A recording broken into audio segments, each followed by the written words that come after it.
Hello दोस्तों, स्वागत करता हूं मैं आपका अपने यूट्यूब चैनल इनवर्स क्लासेस में। आज हम लोग पढ़ेंगे ट्रांसफार्मर, जो क्लास 12 की वाइवा के लिए मोस्ट इम्पॉर्टेंट टॉपिक है। चलो देखते हैं ट्रांसफार्मर के बारे में क्या क्या क्वेश्चन हमसे वाइवा में पूछा जा सकता है। तो पहले हमसे यही पूछ लेंगे कि ट्रांसफार्मर क्या है, तो हम लोग क्या बताएंगे उत्तर में।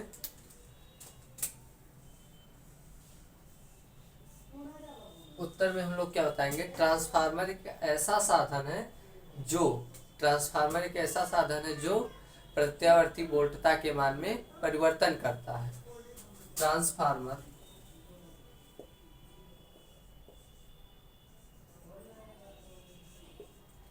ट्रांसफार्मर एक ऐसी युक्ति या साधन ट्रांसफार्मर एक ऐसी युक्ति या साधन है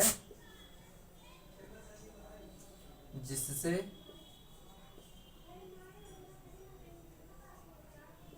प्रत्यावर्ती वोल्टता में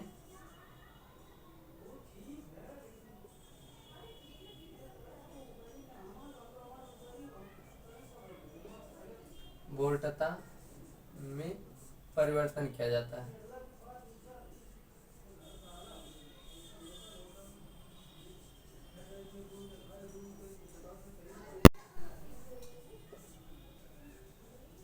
ठीक। अब दूसरा क्वेश्चन हमसे पूछा जा सकता है कि ट्रांसफार्मर जो है वो किस सिद्धांत पर काम करता है, तो हम लोग क्या बताएंगे, ट्रांसफार्मर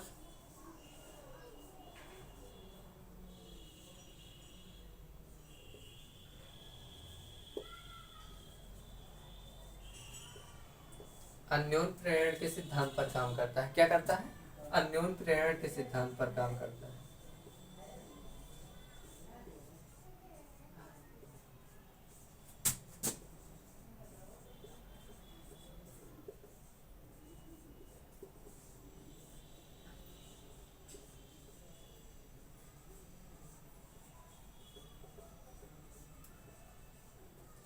ठीक। और फिर क्या पूछा जा सकता है कि ट्रांसफार्मर किस धारा पर कार्य करता है, तो ट्रांसफार्मर हमेशा प्रत्यावर्ती धारा पर कार्य करता है। इसमें लिखेंगे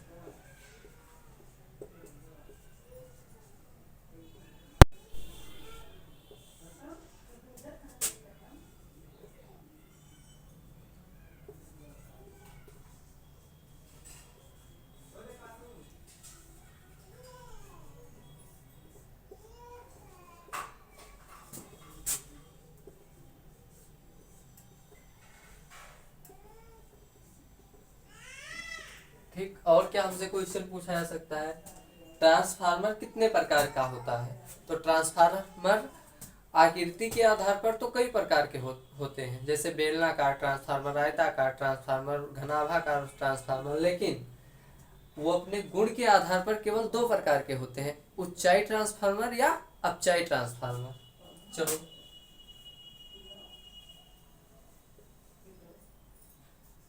ऊंचाई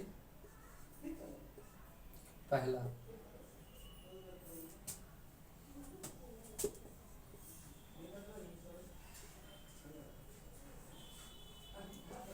और दूसरा अपचाई ट्रांसफार्मर।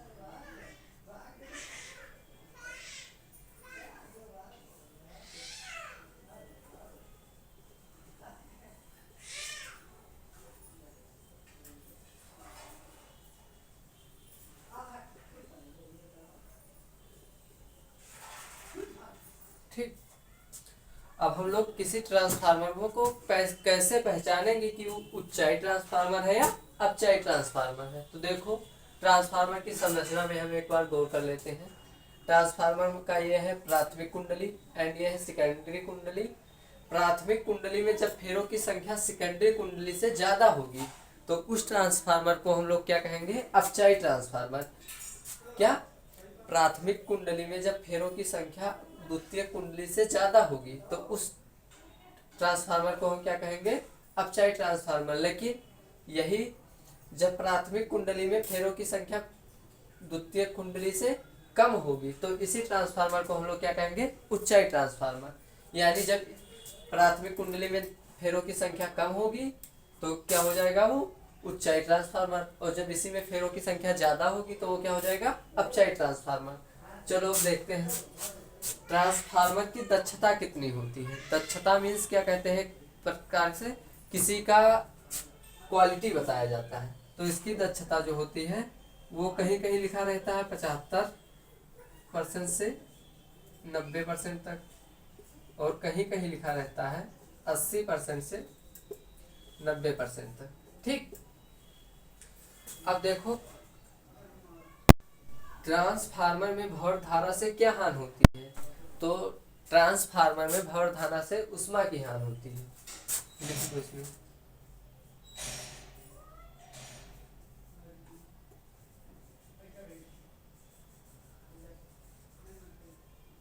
ट्रांसफार्मर में भंवर धारा के कारण उष्मा की हानि होती है।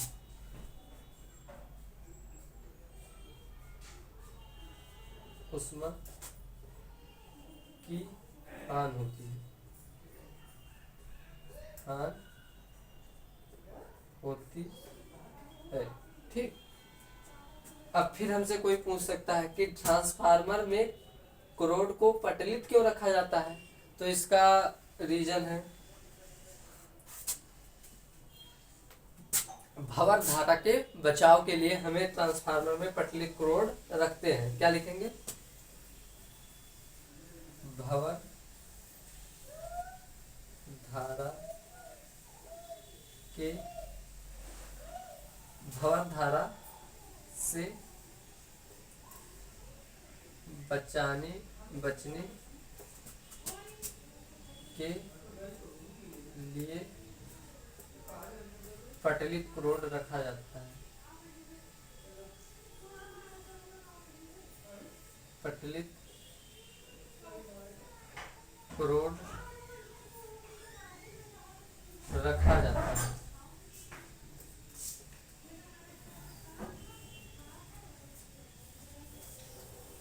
ठीक, अब इसी में हमें से पूछेंगे कि ट्रांसफार्मर में तेल क्यों डाला जाता है। तो देखो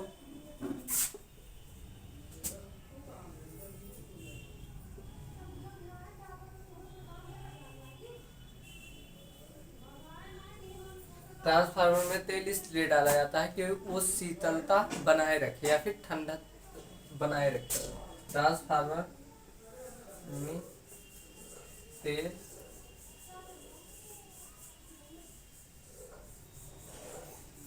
इसलिए डाला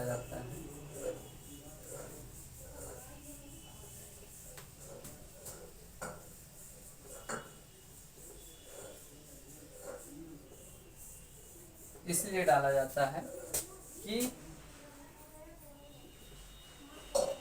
वो शीतलता बनाए रखे।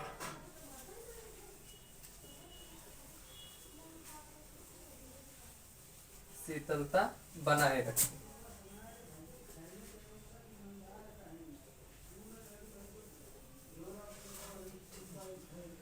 अब हमसे और क्या पूछ सकते हैं वो, ट्रांसफार्मर में कौन सा तेल डाला जाता है। तो लिख देंगे इसमें खनिज तेल डाला जाता है। खनिज तेल डाला जाता है।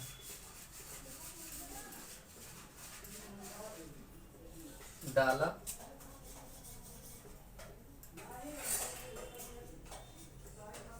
और इसमें हमसे पूछ सकते हैं कि ट्रांसफार्मर का सूत्र क्या है। तो हम लोग इसमें लिखेंगे कि नंबर ऑफ